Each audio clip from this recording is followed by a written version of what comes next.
प्रेम से बोलिए संतोषी माता की जय। माता लक्ष्मी की जय। शुक्रवार का दिन माता संतोषी और माता लक्ष्मी का दिन होता है। इस पूजा के दौरान माता की आरती, पूजा, अंत में माता की कथा भी सुनी जाती है। आइए कथा सुनते हैं।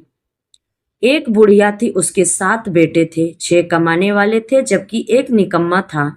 बुढ़िया 6 बेटों की रसोई बनाती, भोजन कराती और उनसे जो कुछ जूठन बचता वह 7वें बेटे को दे देती। एक दिन वह पत्नी से बोला, देखो मेरी माँ मुझ पर कितना प्रेम बरसाती है। वह बोली, क्यों नहीं, जो कुछ सबका जूठा बचा रहता है तुम्हारे 6 भाइयों का, वही तो तुमको खिलाती हैं। वह बोला, ऐसा हो ही नहीं सकता। मैं जब तक अपनी आंखों से ना देख लूंगा अपनी माँ के बारे में मैं बुरा नहीं सुन सकता।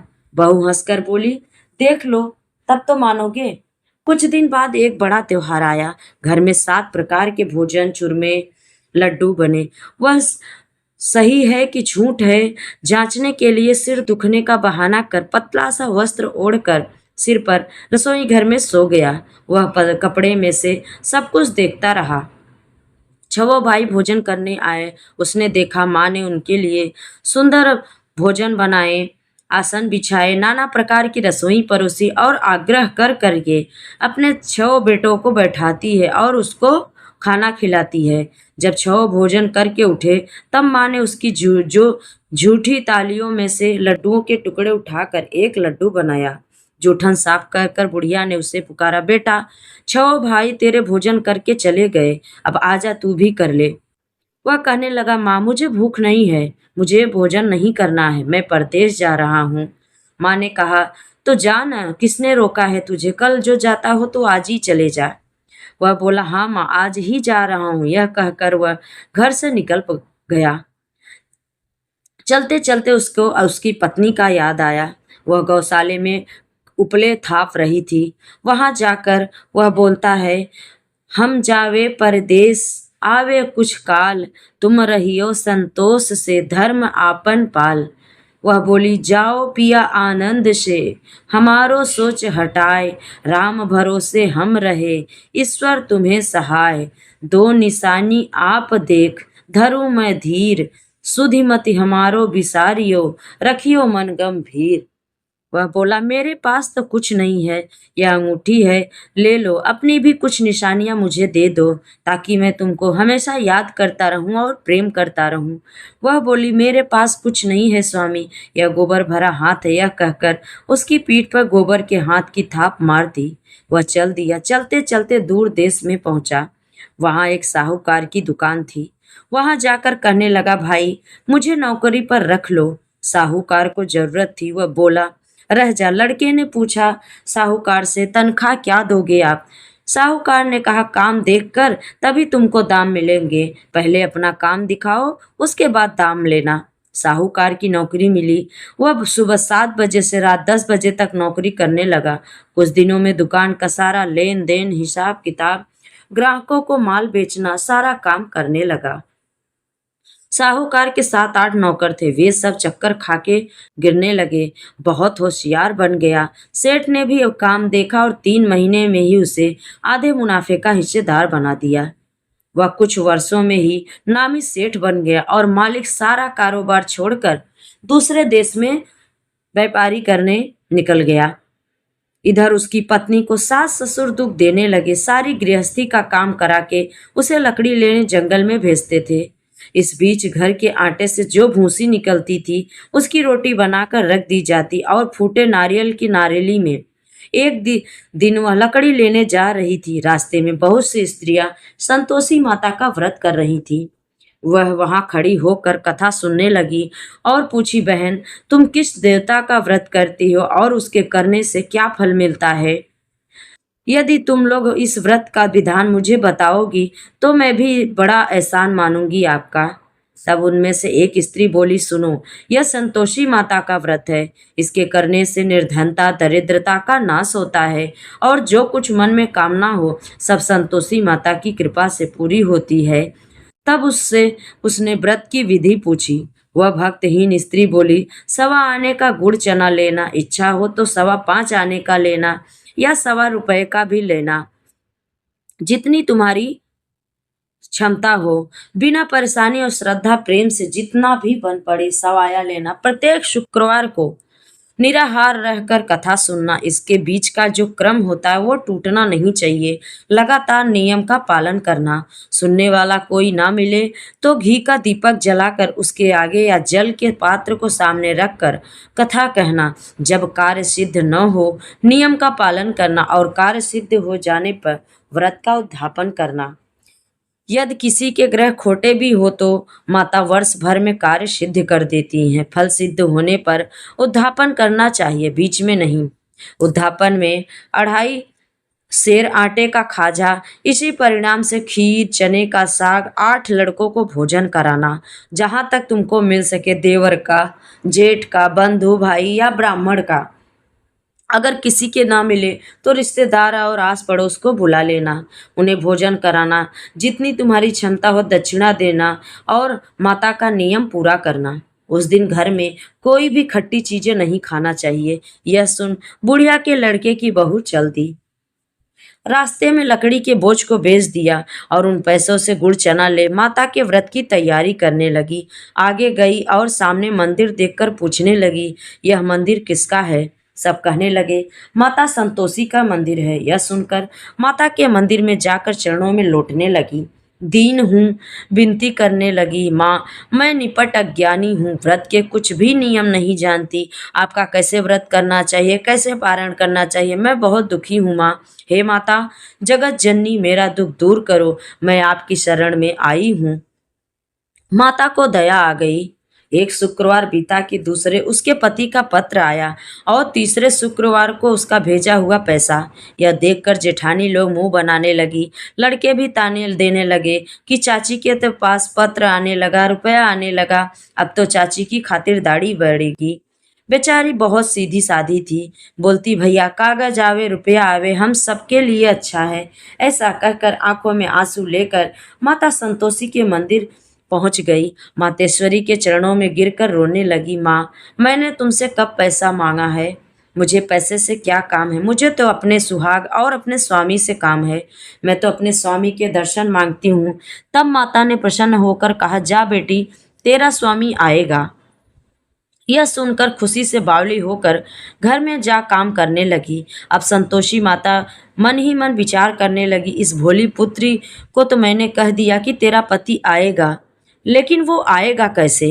उसे तो स्वप्न में भी अपनी बीवी की याद नहीं आती।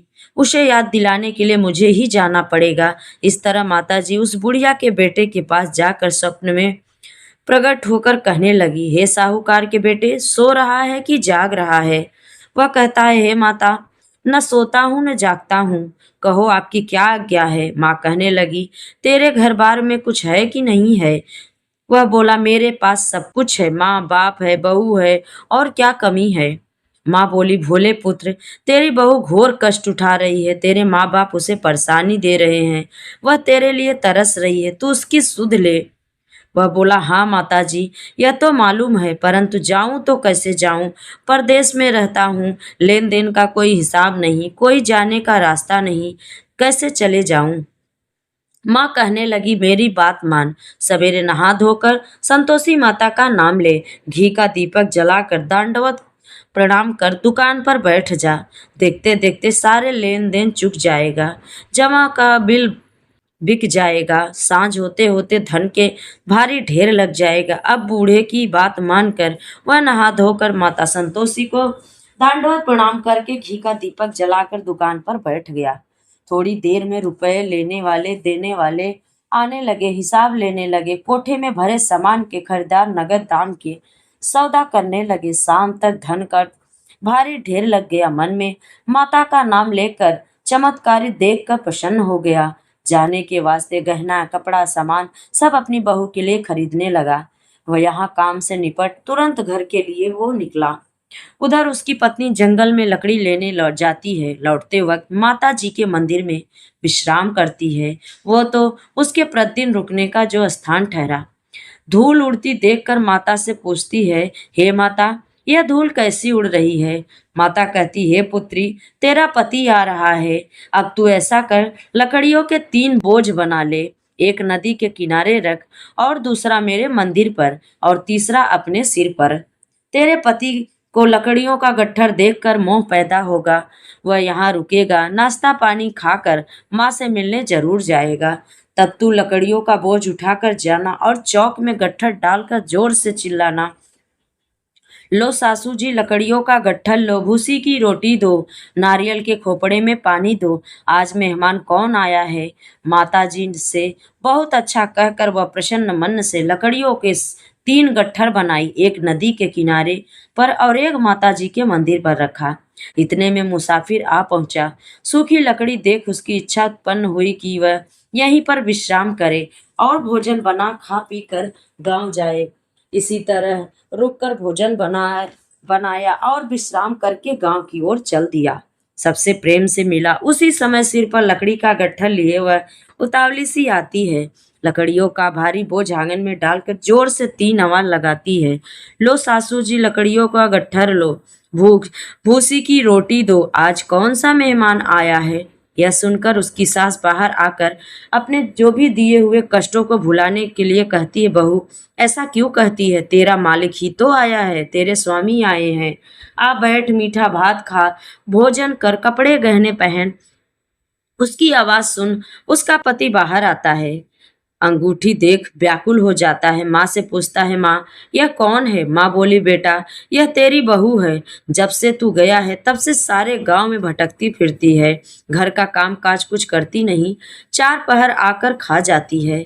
वह बोला, ठीक है माँ, मैंने तुझे भी देखा है और इसको भी देखा है, अब मुझे इस घर में नहीं रहना, अब दूसरे घर की ताली और चाबी दे, उसमें रहूंगा। माँ बोली, ठीक है बेटा, जैसा तेरा मन करे। तब वह दूसरे मकान की तीसरी मंजिल का कमरा खोलकर सारा सामान जमाया। एक दिन में राजा के महल जैसा ठाट बाट बन गया। अब क्या था, बहुत सुख भोगने लगी। इतने में शुक्रवार का दिन आया। शुक्रवार व्रत के उद्यापन में हुई भूल उसने पति से कहा, मुझे संतोषी माता के व्रत का उद्यापन करना है। पति बोला, खुशी से कर लो। वह उद्यापन की तैयारी करने लगी। जिठानी के लड़कों लोग भोजन के लिए कहने गई। उन्होंने हाँ तो कर दिया, परंतु पीछे से जिठानी ने अपने बच्चों को सिखाया, देखो भोजन करते समय कुछ भी खट्टा चीज मांगना, जिससे उसका व्रत उद्यापन पूरा ना हो। लड़के आए, खीर खाना बोलते हैं, चाची मुझे खीर खाना नहीं भाता। बाद में ही खाते ही कहने लगे, हमें खटाई दो, खीर खाना हमको अच्छा नहीं लगता, देखकर हमें अरुचि होती है। वह कहने लगी, भाई खटाई किसी को नहीं दी जाएगी, वह तो संतोषी माता का प्रसाद है। लड़के उठ खड़े हुए, बोले, पैसा लाओ। बहू भोली कुछ नहीं जानती थी, उन्हें पैसे दे दिए। लड़के उसी समय हट करके इमली खटाई ले खाने लगे। यह देखकर बहू पर माताजी ने प्रकोप कर दिया। राजा के दूत उसके पति को पकड़कर ले गए। जेठ जेठानी मनमाने वचन कहने लगे, लूट लूट के सब धन इकट्ठा कर लाया है, अब सब मालूम पड़ जाएगा जब जेल की मार खाएगा। बहू से यह सब सहन नहीं हुआ, देखा नहीं गया। वो रोती चिल्लाती माता जी के मंदिर पहुंच गई। कहने लगी, हे माता तुमने क्या किया, मुझे एक बार हंसा के अब रुलाने लगी। माता बोली, बेटी तूने उद्यापन करके मेरा व्रत भंग किया है। वह कहने लगी, माता मैंने कुछ अपराध किया है, मैं तो भूल से लड़कों को पैसे दे दिए थे, मुझे क्षमा करो, मैं फिर तुम्हारा उद्यापन करूंगी। माँ बोली, अब भूल मत करना। वह कहती है, अब भूल नहीं होगी माँ, अब बताओ वह कैसे आएंगे। माँ बोली, जा पुत्री, तेरा पति तुझे रास्ते में आता मिलेगा। वह निकली, राह में पति आता मिला। वह पूछी, आप कहाँ गए थे, मैं बहुत बेचैन हो गई थी, आप कहाँ चले गए थे। वह कहने लगा, इतना जो धन मैंने कमाया है उसका टैक्स राजा ने मांगा था, वह भरने गया था। वह प्रसन्न होकर बोली, भला हुआ, अब घर चलो। कुछ दिन बाद फिर शुक्रवार आया। वह बोली, मुझे फिर माता का उद्यापन करना है।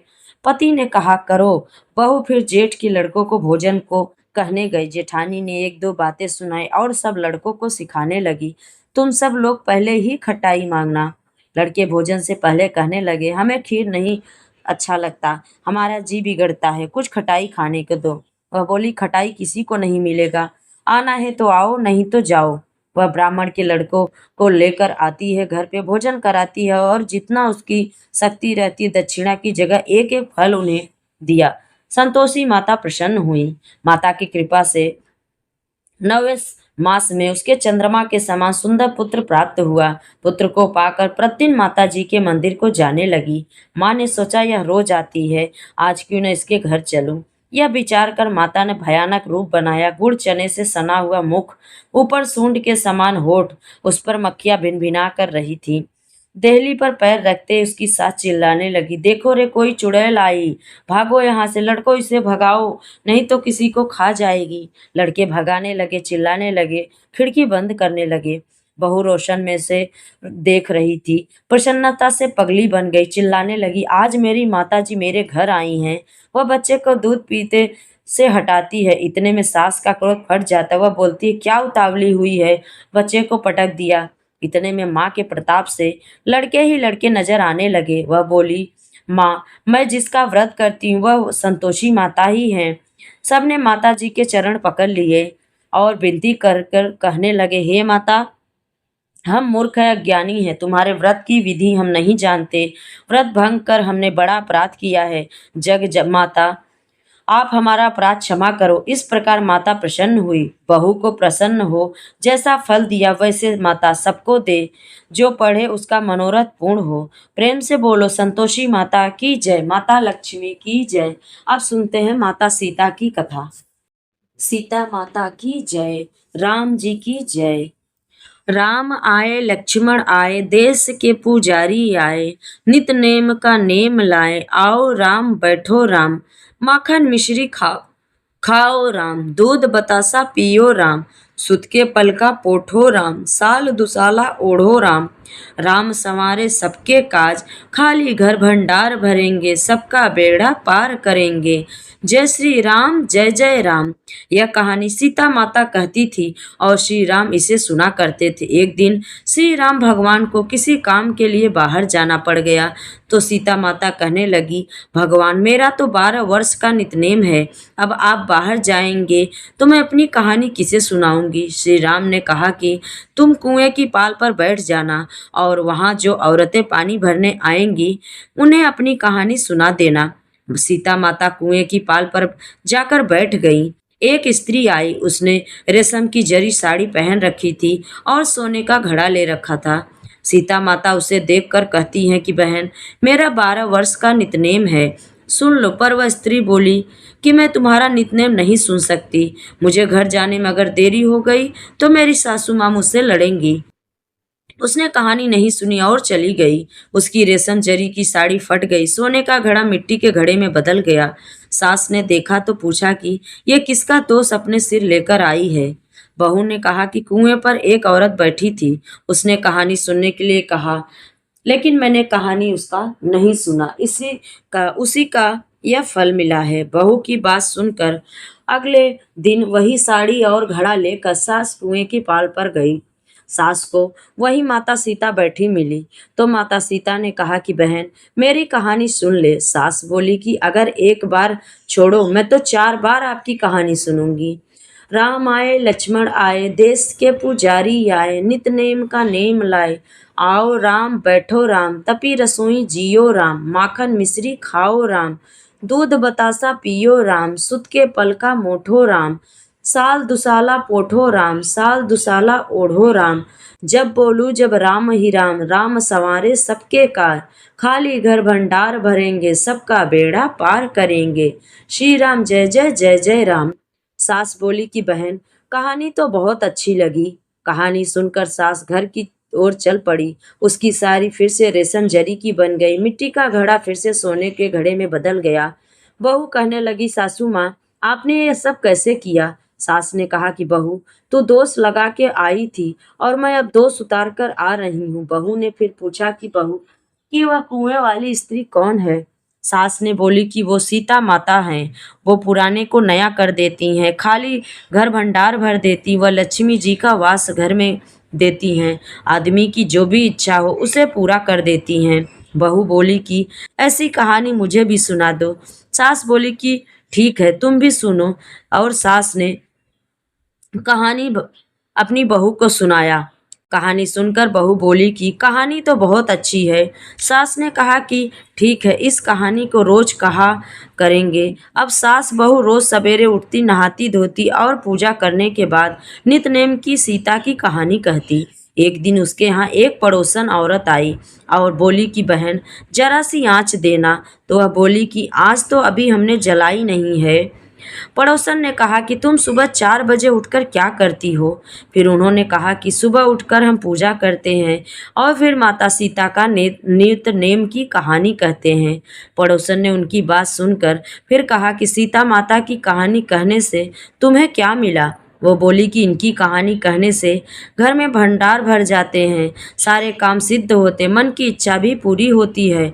पड़ोसन कहती है कि बहन ऐसी कहानी तो मुझे भी सुना दो। फिर वह बोली कि ठीक है, तुम भी यह लो कहानी सुनो। राम आए लक्ष्मण आए, देश के पुजारी आए, नित नेम का नेम लाए। आओ राम बैठो राम, तपी रसोई जियो राम। माखन मिश्री खाओ राम, दूध बतासा पियो राम। सुत के पल का मोठो राम, साल दुसाला पोठो राम। साल दुसाला ओढ़ो राम, जब बोलू जब राम ही राम। राम संवारे सबके काज, खाली घर भंडार भरेंगे, सबका बेड़ा पार करेंगे। श्री राम जय जय राम। पड़ोसन ने उनकी बात सुनकर कहा कि मुझे भी बहन बहुत अच्छी लगी कहानी, मुझे तो बहुत अच्छी लगी यह कहानी। अब वह पड़ोसन भी नित्य नेम माता सीता की कहानी कहने लगी। कहानी कहने से सीता माता ने पड़ोसन के भी भंडार भर दिए। हे सीता माता, जैसे आपने उनके भंडार भरे वैसे ही आप हमारे भी भंडार भरना, कहानी सुनने वाले के भी और कहानी कहने वाले के भी। तो ये थी आज शुक्रवार की कथा। और माता सीता की कहानी हमें अधिक मास में रोज सुनना चाहिए। प्रेम से बोलिए सीता माता की जय, माता संतोषी की जय, लक्ष्मी माता की जय। अगर आप सभी को कथा अच्छी लगे तो लाइक शेयर और चैनल को सब्सक्राइब जरूर करें। कमेंट में जय संतोषी माता जरूर लिखें।